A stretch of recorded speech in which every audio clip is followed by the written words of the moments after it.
Good morning, and welcome back to Everyday Consciousness. I am Elaine Iwicki, and today I'm going to be talking more in depth about the meaning of importance.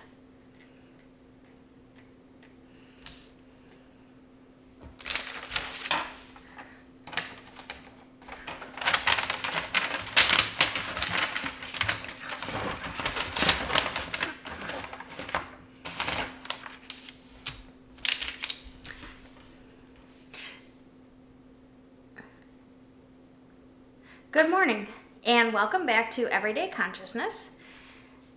I'm Elaine Good morning, and welcome back to Everyday Consciousness. I am Elaine Iwicki, and today I'm going to be expanding on the concept of importance.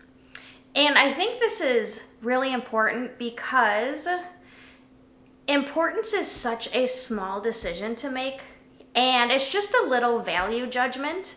But the way that this small value judgment spreads out has such vast and enormous consequences that it makes it really hard to get this thing.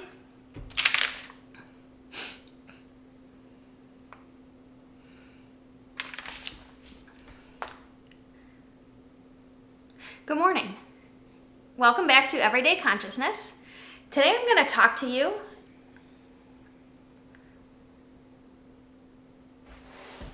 Good morning, and welcome back to Good morning, and welcome back to Everyday Consciousness. Today I'm going to be Good morning, and welcome Good morning, and welcome back to Everyday Consciousness. Today I'm going to be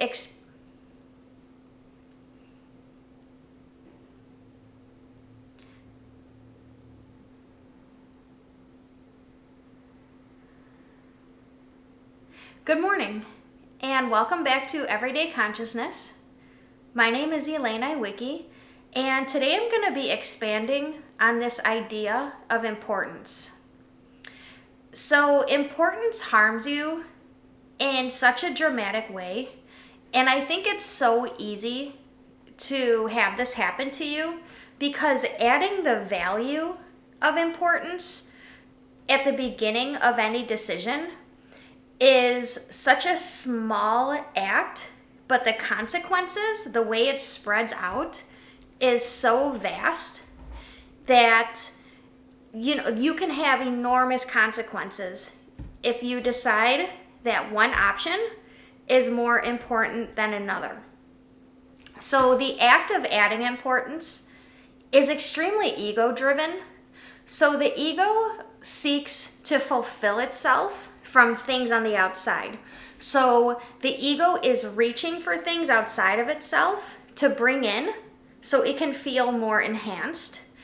So if you feel like something is important, so all of a sudden you attach worthiness, you attach time, you attach winning and being right, and how good you are as a person, and how valuable you are, and what it means to lose and what it means to win. And so having this outcome happen has a lot to do with the inner reflection of yourself. So now when you add all of these components into some option that you would like to achieve, it makes everything so foggy and difficult that the goal that you want to achieve, now you have to contend with all of these other egotistical ideas. So it makes it much harder to accomplish your goal if you're adding in all of this stuff.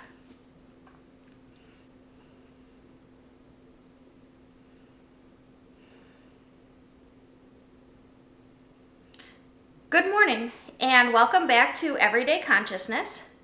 I am Elaine Iwicki, and today I'm going to be expanding on the idea of importance. So, when you make one option more special or more important than another option, it makes it so much harder to achieve because the act of making something special is very egotistical, and the ego is really based in time and outcome and winning. So really what happens is you seek to look on the outside to get things, to bring them in, to fulfill yourself.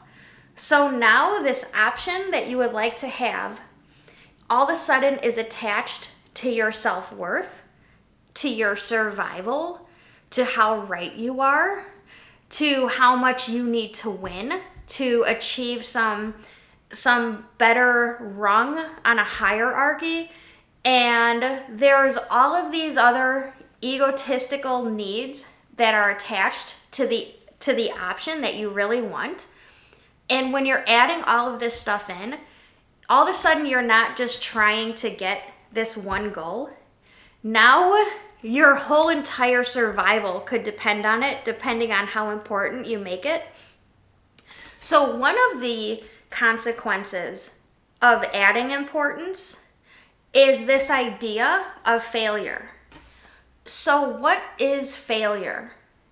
Failure is, there's a finality to it, right? There's an end, and if you don't achieve what you wanted to achieve, then you fail. So say at the beginning of a race, you're not a failure.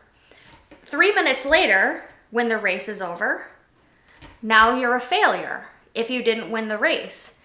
And you are a failure for as long as you decide that you are.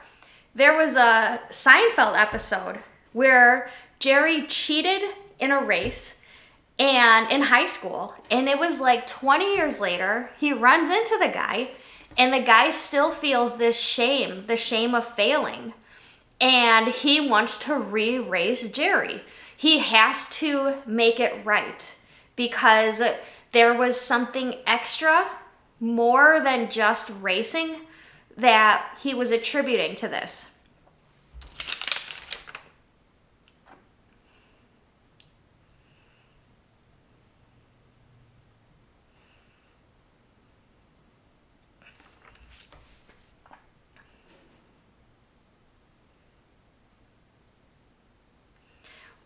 One of the consequences of adding importance to an option is this notion of failure.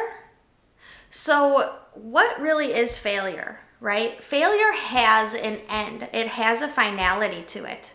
So when you fail, you can't fail at the beginning of a race, right? So at the beginning of the race, you're not a failure.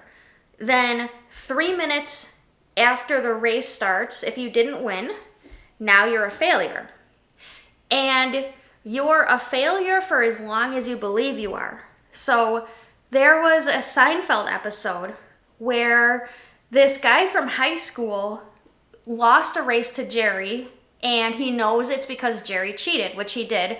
So years later, he sees Jerry again, and he wants to have the race because he has to make things right. So he was basing part of his identity. There was a loss.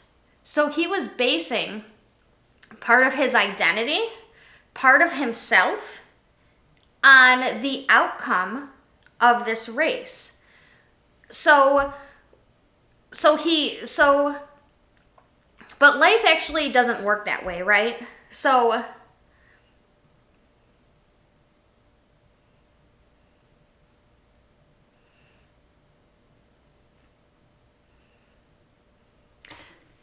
winning the race, what does it get you? It gets you maybe a trophy. And if you take your self-work, okay. One of the consequences of importance is this idea of failure. So what really is failure? There's a finality to it. It means that the activity is done and you didn't get the outcome you wanted, and now you carry around this shame of failing, and you actually carry it for as long as you want to. So this was shown in a Seinfeld episode where Jerry cheated in a race in high school against this guy, and he saw the guy like 20 years later, but the guy wanted to rehab the race because he was still carrying this failing concept with him. And what winning does, right? So maybe you won the race and you're not a failure. And if it's an egotistical ideal you have, you want the trophy. And what the trophy does is it reflects your value. Now you're valid. Now you're more worthy. Now you're better than other people. Now you have this show of winning. Now you were right about what you did to win the race. So if you are exporting your value into a trophy, into a race, then, so if you are exporting your value into a trophy, into winning, then when you don't win, your value declines. Then you're less worthy. Then you're less than the others. Then you feel shameful. Now you're not as good. Now you don't have what you need. Now you're not right. Now your chances of surviving are less likely, and you definitely didn't win. So that's winning and losing. That's passing and failing. Either I'm good enough or I'm not good enough. So if you consider that you want to master something, you're going to have to make mistakes, right? Like when a child is learning to walk and they take a step, that's not a failure, that's a practice.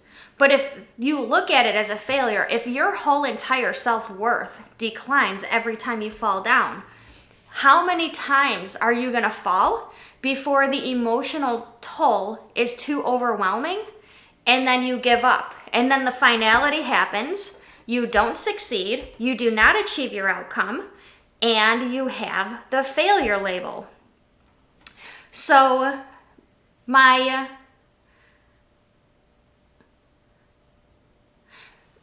equation is importance plus pass-fail equals adequacy. Whereas you cannot master something, you're not willing to make mistakes when you're trying to do it. So I was just reading Robert Greene's book on mastery. And in the book, he was talking about the idea of being somebody who practices something. So as you begin, you don't know very much. Everything is foreign. Let's say you begin the piano and you don't really know much. And the piano, it can be a bit daunting. There are all of these keys and you're not sure how to use them, and you don't have the skills to understand the way the music is or how you play the chords. And if you take the piano as a practice where you kind of dedicate some time and you try, and then as you kind of really begin to understand it, as it becomes more and more a part of you, and you start playing around with ideas and you start trying new things, then you become a master. And I've read that it takes 10,000 hours. And I've read that it takes 10,000 hours to master anything. And this is coming from any level of skill. Okay. So I was just reading Robert Greene's book on mastery, and he was talking about So I was just reading Robert Greene's book on mastery, and he was talking about the way you enter into any skill. So the way you enter in is you're not sure what's happening. And if you take playing the piano as an example, there are all of these keys, and you don't really know how to read the music, and you don't know what the keys do, and you're not sure how to even move to play all of the chords. It can seem very daunting. But as you continue to practice, then the piano becomes more a part of you. And then you can flow and you can try new things and you can think of new ideas and you can do all of these things to just keep practicing and making it fun for yourself. And then all of the sudden, you master it. So when you sit down at the piano as a beginner, no matter how much natural talent you have, you're not going to be as good as Mozart. Mozart wasn't as good as Mozart. But even if you sit down with no natural talent at anything, this goes for everything, for playing music, for artwork, for sports, for starting a business, for anything you do, it takes 10,000 hours of practice to become a master. And this is even if you start with no natural talent. So somebody who has all the talent in the world, if they don't put in the 10,000 hours, they will never be as good as somebody who did put in the 10,000 hours. And the only way you'll emotionally be able to tolerate this 10,000 hours of mistakes and things not going your way is to realize that this is not a pass-fail. This is a practice that you have.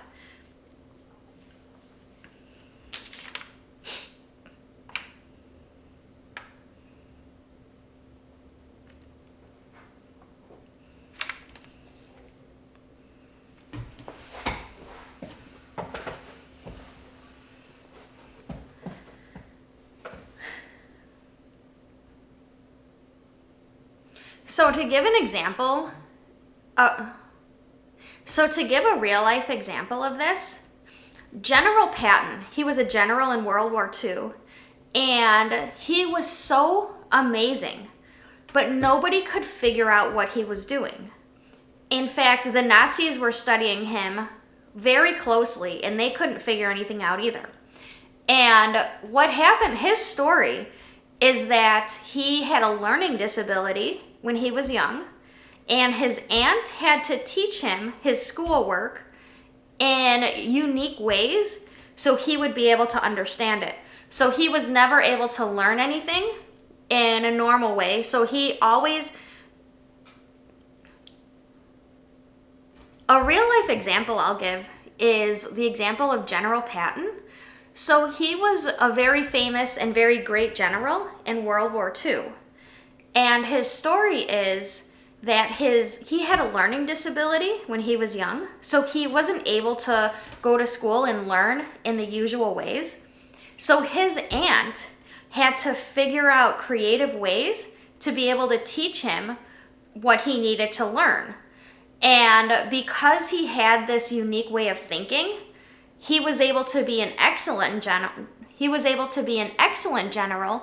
And there were other countries that were studying him to try to figure out what he was doing, but nobody could. They could not understand the way he thought. So this is an example of somebody starting with zero natural talent, putting in the commitment and the time and practicing, and then becoming a master of what they intended to do. And in General Patton's case, apparently it was thinking and strategizing and being able to plan out how to win World War II. So there's one more component that I'm going to add, and that's the flow state. So in the flow state, you typically are not thinking very much at all, and you're definitely not thinking about the future and the past. What you're doing is you are really one with whatever it is that's happening, and you're able to just move, and this is when your intelligence. So there's one more component I'm going to add to this, and this is the flow state. And the flow state is your peak performance. It's when you're engaged in something and it's capturing so much of your attention that you're actually not focused on the past or the future. You are in the moment. You are in the best place to learn. Your intuition is at its best. The way you compete is at its best. And what you're learning is at its highest. So this flow state usually happens when people are enjoying themselves. So it happens a lot in sports, and it can happen in art, and really anything that you're putting yourself into, and anything that you put yourself into that is right for you. So it can be harder to get into this flow state, but meditation helps. If you have an ability to let go of the future and the past, that helps a lot. Or usually when you play games, a lot of times that'll put you into the flow state. So the flow state is an important.